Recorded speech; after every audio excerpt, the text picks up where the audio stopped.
मेरे प्यारे दोस्तों, कैसे हैं आप सभी। आशा करते हैं कि आप सभी बहुत अच्छे होंगे और एग्जाम की तैयारी बहुत ही अच्छे तरीके से, मजेदार तरीके से, धमाकेदार तरीके से कर रहे होंगे। दोस्तों, आज हम लोग जो आप लोगों का चैप्टर 8 है, जिसमें हम लोग विक्रमशिला विश्वविद्यालय के बारे में पढ़ते हैं, उसका जो भी इस चैप्टर से, चैप्टर 8 से जो भी ऑब्जेक्टिव क्वेश्चन होंगे, वो भी जो VVI ऑब्जेक्टिव होंगे, सारे क्वेश्चनों को समझने वाले हैं। तो वीडियो को जरूर शुरू से लेकर अंत तक देखिएगा और वीडियो शुरू करने से पहले अपने मित्रों तक वीडियो जरूर शेयर कर दीजिएगा और वीडियो लाइक जरूर कर दीजिएगा। चलिए, हम इस चैप्टर के बारे में कुछ सबसे पहले आपको जानकारी दे देंगे और उसके बाद हम लोग इस चैप्टर का जो है शुभारंभ करेंगे और इसके जो भी ऑब्जेक्टिव होंगे, सारे ऑब्जेक्टिव को क्लियर करेंगे। और आप लोगों को अगर कुछ बातें पता चल जाएगा तो उसके बाद आप लोगों को और अच्छे से इस सारे ऑब्जेक्टिव का आंसर देने में मजा आएगा। तो चलिए, सबसे पहले हम आपको कुछ बताते हैं। सबसे पहले देखिए, इस जो आप लोगों का चैप्टर ये 8 है, आप सभी को तो पता ही है। तो इसका नाम क्या है? तो इसका नाम है विक्रमशिला। इसका नाम क्या है? विक्रमशिला। ठीक है, इस चैप्टर का नाम क्या है? विक्रमशिला। ये तो एक सबसे बड़ा बात। उसके बाद देखिए, जो बोलेगा कि विक्रमशिला आखिर है क्या, तो मेरे प्यारे दोस्तों, ये विक्रमशिला जो है एक विश्वविद्यालय है। क्या है? विश्वविद्यालय है। आप लोगों को अच्छे तरीके से समझना है। सारी हम जो भी बोल रहे हैं उसको अच्छे तरीके से समझिए। ठीक है, ये जो विश्वविद्यालय है, ये मतलब विक्रमशिला है, ये क्या है? ये एक विश्वविद्यालय है। ठीक है, उसके बाद याद रखिएगा, ये कहाँ पड़ता है? तो ये बिहार में पड़ता है। कहाँ पड़ता है दोस्तों? तो ये बिहार में है। कहाँ पे है? बिहार में। अभी नहीं है फिलहाल, ये अभी खत्म हो गया क्योंकि इस पे आक्रमण हुआ, बाहरी आक्रमण हुआ। उसके वजह से जो आप लोगों का ये विश्वविद्यालय, विक्रमशिला विश्वविद्यालय, वो खत्म हो गया। ठीक है, जैसे कि नालंदा विश्वविद्यालय के बारे में आप लोगों को पता ही होगा, जो कि नालंदा में, उसी तरीके से ये विक्रमशिला विश्वविद्यालय था, जो कि बिहार में था। ठीक है, उसके बाद और कुछ चीजें याद रखिएगा, जैसे कि इस विश्वविद्यालय में इस विश्वविद्यालय में कितने महाविद्यालय थे। तो इस विद्यालय में जो है, बात करेंगे इस विद्यालय का, तो इस विद्यालय में टोटल जो है 6 महाविद्यालय था। कितना? टोटल 6 महाविद्यालय जो है में टोटल 6 महाविद्यालय इस विश्वविद्यालय में था। कौन से विश्वविद्यालय में? विक्रमशिला विश्वविद्यालय में। ठीक है, उसके बाद याद रखिएगा कि यहाँ पे कितने टीचर पढ़ाते थे, कितने टीचर। तो यहाँ पे टीचर का अगर हम बात करेंगे तो टीचर यहाँ पे कुल 1000 थे। कितने टीचर थे? टीचर का अगर हम बात करेंगे दोस्तों, टीचर का बात करेंगे तो टीचर कुल कितने थे, यानी शिक्षक कितने थे? 1000 थे। ठीक है, अच्छे से समझिएगा, शिक्षक तो कुल 1000 थे। उसके बाद अगर हम बात करेंगे कि इन विद्यार्थी यहाँ पे कितना था, छात्र, छात्र या छात्रा बोलेंगे या फिर विद्यार्थी ही बोल दीजिए। विद्यार्थी यहाँ पे कितने होते थे, कितने थे? तो विद्यार्थी का बात करेंगे तो विद्यार्थी यहाँ पे 10,000 थे। कितने? विद्यार्थी 10,000 और टीचर कितने थे, यानी शिक्षक कितने थे? तो 1000 थे और विद्यार्थी 10,000। उसके बाद अगर हम बात करेंगे तो यहाँ पे किस भाषा में पढ़ाई जाती थी, किस भाषा में? अगर हम भाषा जो है, भाषा का अगर हम बात करेंगे कि किस भाषा में पढ़ाई होती थी, तो यहाँ पे जो है, याद रखिएगा दोस्तों, कि संस्कृत भाषा में पढ़ाई होती थी। किस भाषा में? संस्कृत भाषा में। ठीक है, संस्कृत भाषा में। बस इतना जो जानकारी है वो आपके लिए इम्पोर्टेंट है। उसके बाद याद रखिएगा, ये जो आपका चैप्टर है, ये चैप्टर कौन लिखे हैं? तो ये पाठ्य पुस्तक विकास समिति लिखे हैं। पाठ्य पुस्तक विकास समिति, पाठ्य पुस्तक विकास समिति। ठीक है, इसके लेखक क्या है? पाठ्य पुस्तक विकास समिति। उसके बाद पूछा जाएगा, ये विक्रमशिला जो आपका चैप्टर, ये कौन सी विधा में आता है? कौन सी विधा में आता है? तो याद रखिएगा, ये निबंध में आता है। ये निबंध में आता है। ठीक है, बस इतना ही जानकारी है जो कि याद रखना है आपको। सबसे पहले तो विक्रमशिला के कौन लेखक है? पाठ्य पुस्तक विकास समिति। उसके बाद पूछा जाएगा, ये किस विधा में आते हैं? तो निबंध में आते हैं। उसके बाद पूछा जाएगा कि ये जो विक्रमशिला है, ये क्या है? हम नहीं जानते ये क्या है। तो ये एक विश्वविद्यालय है और इस विश्वविद्यालय के अंतर्गत 6 महाविद्यालय आते थे। कितने? 6 महाविद्यालय। ठीक है, सोचिए कितना बड़ा होगा। उसके बाद याद रखिएगा, ये कहाँ पड़ता है? तो ये जो है बिहार में पड़ता है। ठीक है, इसमें कुल शिक्षक की अगर हम बात करेंगे तो 1000, कुल विद्यार्थी की अगर बात करेंगे तो 10,000। इसकी भाषा के बारे में बात करेंगे कि कौन सी भाषा में पढ़ाई होती थी, तो यहाँ पे संस्कृत भाषा में पढ़ाई होती थी। उसके बाद एक चीज और याद रखिएगा कि इस महाविद्यालय, जब ये विक्रमशिला विश्वविद्यालय का जब सारा कुछ खत्म हो गया, जब यहाँ पे इसमें बाहरी आक्रमण हुआ, पतन का भी कारण पूछा जाता है कभी कभी, तो पतन का कारण बाहरी आक्रमण था। ठीक है, तो जब बाहरी आक्रमण हुआ और ये खत्म हो गया विक्रमशिला विश्वविद्यालय, तब जो है इनका जब खनन हुआ, तब यहाँ से क्या मिला था? तब यहाँ से जो है भगवान बुद्ध का जो है मूर्ति मिला था। ये भी याद रखिएगा। ठीक है, बस इतना ही जानकारी था जो कि आपके लिए बहुत ही ज़्यादा महत्वपूर्ण था और ये आपको याद रखने हैं। चलिए हम पहला क्वेश्चन पे चलते हैं जो कि आपका ये रहा। देखिए पहला क्वेश्चन आपका क्या है, विक्रमशिला विश्वविद्यालय का आविर्भाव किस राजा के संरक्षण में हुआ था। तो ये याद रखिएगा, ये धर्मपाल जो राजा थे उनके संरक्षण में जो है इस विश्वविद्यालय का जो है आविर्भाव हुआ था। ठीक है, ये भी याद रखिएगा। बाकी अभी जो हम आपको बताए ना, बस उतना ही काफी है इस चैप्टर से क्वेश्चन आने के लिए, और बाकी जो भी क्वेश्चन आएंगे वो सारे आपको आज जितना भी ऑब्जेक्टिव कराएंगे सब उसमें क्लियर हो जाएगा, चिंता नोट। ठीक है, चलिए अब सेकंड क्वेश्चन की ओर बढ़ते हैं। ध्यान दीजिएगा, इधर सुन रहे हैं, ध्यान दीजिएगा। देखिए विक्रमशिला पाठ्य क्या है, शीर्षक पाठ के अनुसार पद्म पानी एवं मैत्रेय की प्रतिमा कहाँ मिली है। याद रखिए, देखिए विक्रमशिला पाठ के अनुसार जो पद्म पानी है और मैत्रेय है, इन दोनों की प्रतिमा कहाँ मिली है। तो याद रखिएगा, ये विक्रमशिला विश्वविद्यालय के खनन में मिली। कहाँ, विक्रमशिला विश्वविद्यालय के खनन में। जब विक्रमशिला का जब मतलब इनका जब पतन हो गया, बाहरी आक्रमण के कारण इनका पतन हुआ, जब पतन हो गया तब वहां पे खनन हुआ। खनन का मतलब होता है खुदाई, खुदाई। ठीक है, जब इनका खनन हुआ तब वहां पे जो है इन दोनों का मूर्ति मिला था, प्रतिमा मिला था। प्रतिमा का मतलब मूर्ति होता है।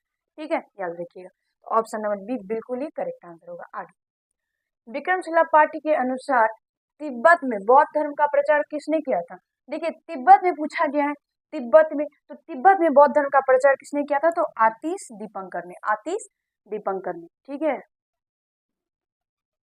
याद रखिएगा, आतिश दीपंकर ने जो है वो बौद्ध धर्म का प्रचार कहाँ पे किया था। तो तिब्बत में। और एक चीज तो याद ही रखिएगा कि अशोक जो थे, अशोक, ठीक है, अशोक जब वो मतलब युद्ध किए थे, बहुत सारा युद्ध, तो युद्ध के दौरान जब बहुत सारे लोग मारे जा रहे थे तो उसको देख करके एक बार क्या हुआ, एक कलिंग का युद्ध हुआ।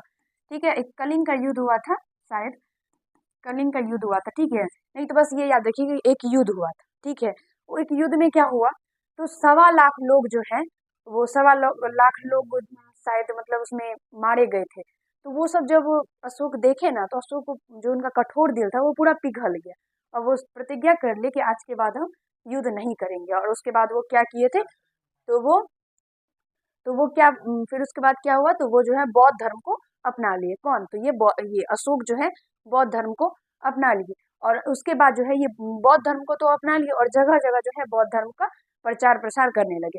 ये अपनी बेटी को, और अब इसके जो बेटा है, मतलब इसका मतलब अशोक के बारे में अगर बात करेंगे तो अशोक की बहुत सारी पत्नी थी, लेकिन एक जो पत्नी है इनकी देवी शायद नाम और कुछ नाम है, तो उनसे इनको एक बेटा और एक बेटी हुआ था। तो उन दोनों को जो है वो श्रीलंका भेजे थे यहाँ पे, मतलब बौद्ध धर्म का जो है प्रचार प्रसार करने के लिए। और भी ये बहुत जगह बौद्ध धर्म का प्रचार प्रसार करवाए, बौद्ध धर्म से रिलेटेड बहुत सारा अभिलेख लिखवाए। ठीक है, और अभिलेख सबसे पहले अशोक लिखवाए थे। ये सारा चीज है, इतिहास में पढ़ लीजिएगा, अच्छे तरीके से जानकारी आपको हो जाएगा। ठीक है, फिलहाल यहाँ पे क्या है कि तिब्बत में बौद्ध धर्म का प्रचार कौन किए थे, तो अतीश दीपंकर। याद रखिएगा, ऑप्शन नंबर आगे।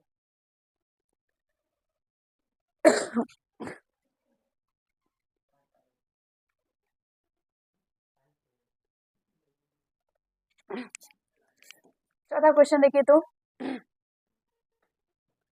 जल्दी आइएगा। विक्रमशिला पाठ के अनुसार 4.5 फीट की भूमि स्पर्श मुद्रा में किसकी प्रतिमा प्राप्त हुई है।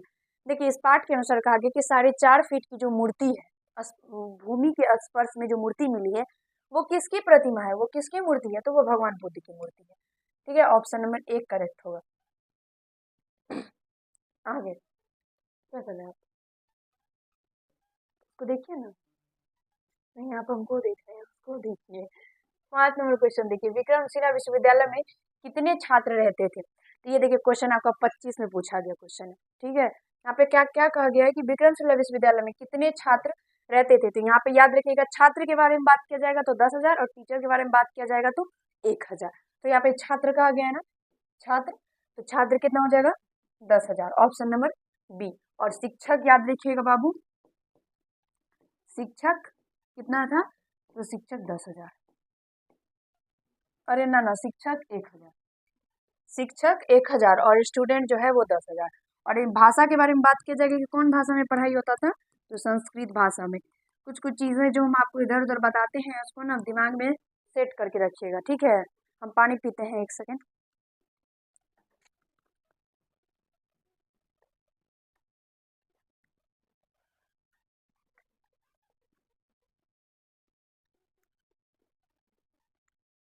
ठीक है, तो इसका राइट आंसर क्या होगा? बी होगा।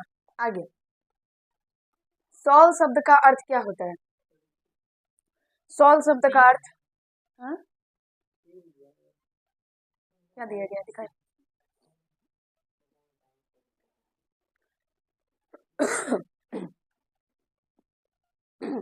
देखिए यहाँ पे जो क्वेश्चन है ना ये गलत है, हम आपको थोड़ा सेट कर देते हैं, एक सेकंड। अरे बाबा, देखिए यहाँ पे सील है, सील, सील शब्द का अर्थ क्या होता है? तो सील शब्द का अर्थ जो होता है वो चरित्र होता है। तो ऑप्शन नंबर सी करेक्ट होगा। ये भी 25 में क्वेश्चन पूछे गए हैं। आगे देखिए, विक्रमशिला विश्वविद्यालय में अध्यापन का माध्यम क्या था? अध्यापन का माध्यम का मतलब होता है कि कौन सी भाषा में वहाँ पे पढ़ाई होती थी? यहाँ पे संस्कृत भाषा में। सी करेक्ट आंसर होगा। आगे, खगोल विधा के क्षेत्र में कौन विश्व प्रसिद्ध है? खगोल विधा के क्षेत्र में कौन विश्व प्रसिद्ध है? तो वो आर्यभट्ट हो जाएगा, ऑप्शन नंबर ए। और एक चीज, ये गणित के विद्वान थे, ये गणित के जो है वो भी विद्वान थे, और इन्होंने शायद शून्य का खोज कौन किए थे? ऑप्शन नंबर ए इसका करेक्ट होगा। खगोल विद्या के जो क्षेत्र में आर्यभट्ट प्रसिद्ध थे, और इन्होंने आर्यभट्ट जो है वो गणित में पूरा महारत हासिल किए थे, गणितज्ञ थे, बहुत बड़े गणितज्ञ। ठीक है, और ये देखिए क्वेश्चन आपका पूछा गया। ठीक है, आगे, विक्रम नामक दक्ष को दमित कर बिहार बनाने के कारण किस विश्वविद्यालय का नामकरण हुआ था? तो वो विक्रमशिला विश्वविद्यालय का नामकरण हुआ था। ठीक है, ये दक्ष नाम का जो दमित था उसको बिहार बनाने के कारण मतलब कारण जो है ये विक्रमशिला का ही नामकरण हुआ था। ठीक है, ये याद रखिएगा। और ये क्वेश्चन जो आपका है ये बहुत इंपॉर्टेंट है, क्योंकि ये क्वेश्चन आपके मॉडल पेपर में भी आए थे, और ये आपका 24 में क्वेश्चन पूछा गया है। ठीक है, आगे आपका 10 नंबर क्वेश्चन है, जो भागलपुर जिला के किस गांव में विक्रमशिला विश्वविद्यालय बना? तो भागलपुर जिला के किस गांव में विक्रमशिला विश्वविद्यालय बना था?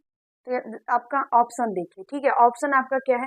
नाथनगर, सबोर, अंती अंतीचक, और डी में आपका क्या है? शाहकुंड। तो इसका राइट आंसर दीजिएगा ऑप्शन नंबर सी, क्या है? अंतीचक। ठीक है, ऑप्शन नंबर सी होगा। भागलपुर का एक जो गांव है वो अंतीचक में ही ये विक्रमशिला विश्वविद्यालय बना था। ठीक है, याद रखिएगा। आगे देखिए, बौद्धकालीन शिक्षा का केंद्र निम्न में से कौन सा विश्वविद्यालय था? तो वो विक्रमशिला विश्वविद्यालय था, ऑप्शन नंबर बी करेक्ट होगा। और ये भी याद रखिएगा कि विक्रमशिला विश्वविद्यालय में कौन चीज का पढ़ाई होता था? तो बौद्ध धर्म के बारे में ही बताया जाता था। आगे क्या है? लामा संप्रदाय की शुरुआत किसने की थी? और ये 23 में आपका क्वेश्चन आया है। लामा क्या है? लामा संप्रदाय की शुरुआत, लामा संप्रदाय की शुरुआत जो है वो अतीश दीपंकर ने किया था, ऑप्शन नंबर बी करेक्ट होगा। आगे देखिए, सानिधर, सानिधर शब्द का अर्थ क्या होता है? देखिए इसका अर्थ क्या होगा? ऑप्शन नंबर सानिध्य, सानिध्य। अच्छा, सानिध्य शब्द का अर्थ क्या होता है? एक है सामने, बी है संपन्न, सी है क्या? उत्तम, और डी क्या है? निकट। तो इसका राइट आंसर जो है आप लोग डी दीजिएगा, निकट। ठीक है, निकट, ऑप्शन नंबर डी होगा करेक्ट। आगे देखिए, विक्रमशिला विश्वविद्यालय में नामागत विद्यार्थी को कुछ समय के लिए कहाँ रहना पड़ता था? ये 23 में आपका क्वेश्चन आया है। ठीक है, कहा गया कि विक्रमशिला में जो भी विद्यार्थी रहते थे उनको कुछ समय के लिए कहाँ पे रहना पड़ता था? आपका ए में क्या है? राजमार्ग, राजवर्ग में,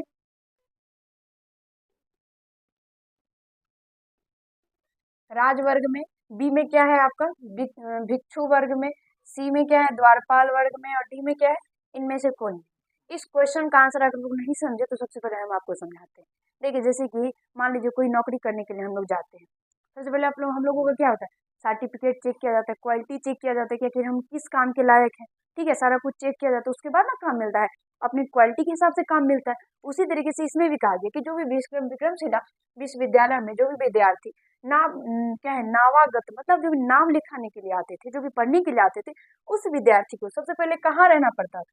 तो यहाँ पे क्या हो जाएगा इसका राइट आंसर? इसका राइट आंसर क्या हो जाएगा? भिक्षु वर्ग में। भिक्षु वर्ग में मतलब भिक्षु वर्ग का मतलब हो गया कुछ ऐसा होगा उसका नियम, तो उस टाइप से उसका पहले सबसे पहले काम करना पड़ता होगा। उसके बाद उस काम में वो कितना माहिर है, आगे जा सकता है कि नहीं, देखा जाता होगा। ठीक है, तो इस तरीके से याद रखिएगा भिक्षु वर्ग में ये क्वेश्चन आपके पूछे गए हैं। आगे 15वां आपका क्वेश्चन है विक्रमशिला में कितने अध्यापक थे? तो ये विक्रमशिला में कितने अध्यापक थे? तो वो 1000। ऑप्शन नंबर बी होगा करेक्ट। और यहाँ पे देखिए ये क्वेश्चन पूछा गया है। आगे देखिए विक्रमशिला विश्वविद्यालय में किसकी प्रतिमा मिली है? किसकी प्रतिमा मिली है? तो वो जो है पद्मपाणि और मैत्रेय की प्रतिमा मिली है। पद्मपाणि और मैत्रेय की प्रतिमा मिली है विक्रमशिला विश्वविद्यालय में। ठीक है, तो ऑप्शन नंबर डी जो है वो बिल्कुल ही करेक्ट आंसर हो जाएगा।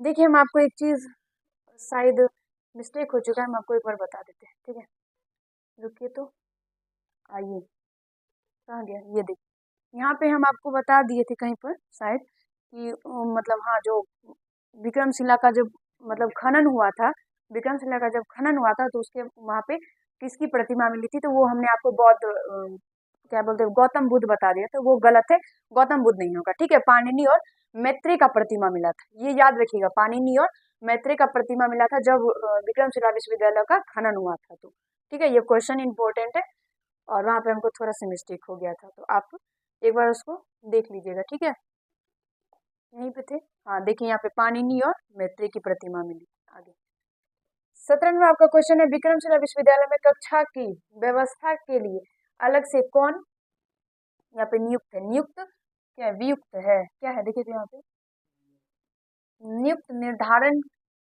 निर्धारण के विक्रमशिला विश्वविद्यालय के कक्षा की व्यवस्था के लिए कौन नियुक्त होते थे? क्या पे अच्छा क्वेश्चन ही गलत है, ये क्वेश्चन आपका गलत है। ठीक है, इसको छोड़ दीजिए, आगे बढ़िए। देखिए 18 नंबर क्वेश्चन है विक्रमशिला विश्वविद्यालय में खुदाई से प्राप्त एक सील का सत्यापन एक किसने किया था? एक सील का सत्यापन एक किसने किया था? वही तो बोल रहे हैं, एक सील का सत्यापन किसने किया था? तो ये वीर वज्र ने जो है वो एक सील का सत्यापन किया था। ठीक है, कब किया था? तो विक्रमशिला विश्वविद्यालय के खुदाई में जो प्राप्त हुआ था सील, उसका सत्यापन किया था, मतलब उसको सिद्ध किया था कि ये क्या है। ठीक है, याद रखिएगा, बी हो जाएगा राइट आंसर। आगे प्राचीन काल में महाजनपद अंग महाजनपद के नाम से कौन लोकप्रिय था? अंग महाजनपद के नाम से अगर बात करेंगे तो वो भागलपुर जो है वही लोकप्रिय था। ठीक है, अंग महाजनपद, ऑप्शन नंबर सी करेक्ट होगा। और एक चीज याद रखिएगा, एक चीज हम आपको बता देते हैं यहाँ पे, महाजनपद महाजनपद टोटल महाजनपद कितना है? 16 टोटल महाजनपद है। ठीक है, महाजनपद का मतलब होता है कोई जैसे जगह टाइप से राज्य बोल सकते हैं। ठीक है, बोल सकते हैं, तो वही हो गया ये महाजनपद। महाजनपद कितना है? टोटल 16 महाजनपद है। ठीक है, और उसमें से सबसे शक्तिशाली की अगर बात करेंगे तो वो मगध, सबसे शक्तिशाली कौन सा है? मगध। सबसे शक्तिशाली कौन सा है?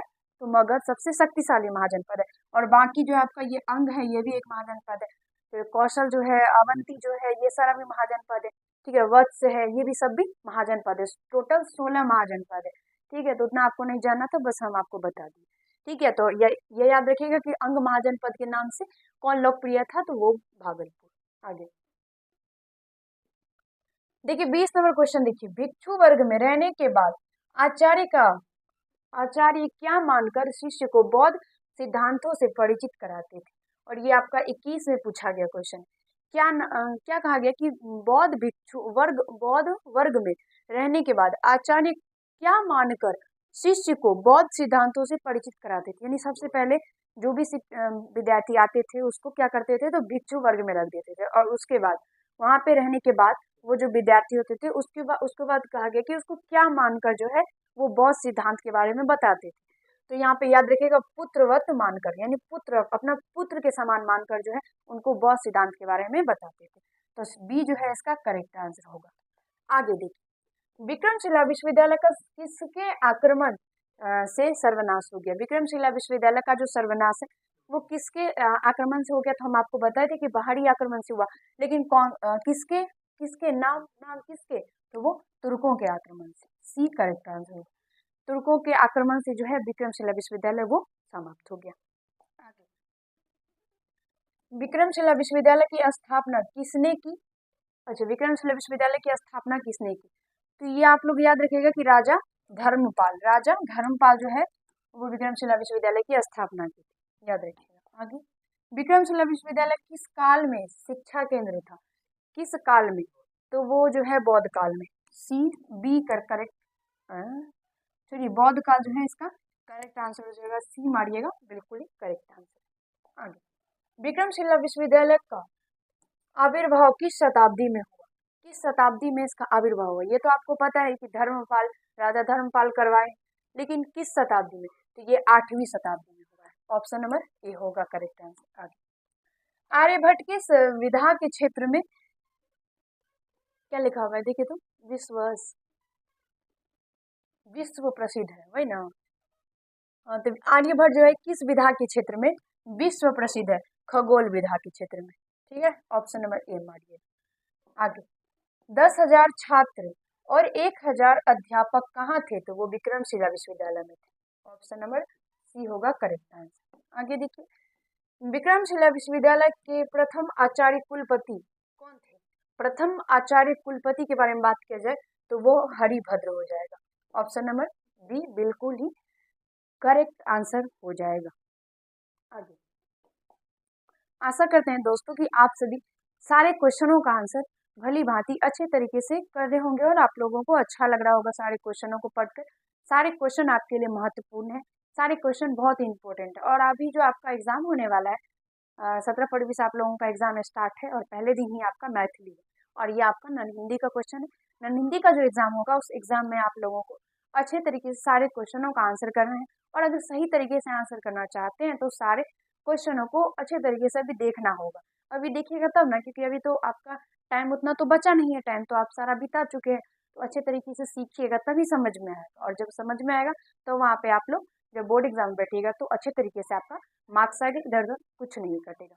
अभी हम आपको फिलहाल ऑब्जेक्टिव करवा रहे हैं, होगा तो किसी दिन हम आपको सब्जेक्टिव भी अच्छे तरीके से समझा देंगे कि किस तरीके से लिखना है और आप लोगों को वैसे ही लिखिएगा तब आपको बिल्कुल ही परफेक्ट नंबर आएगा।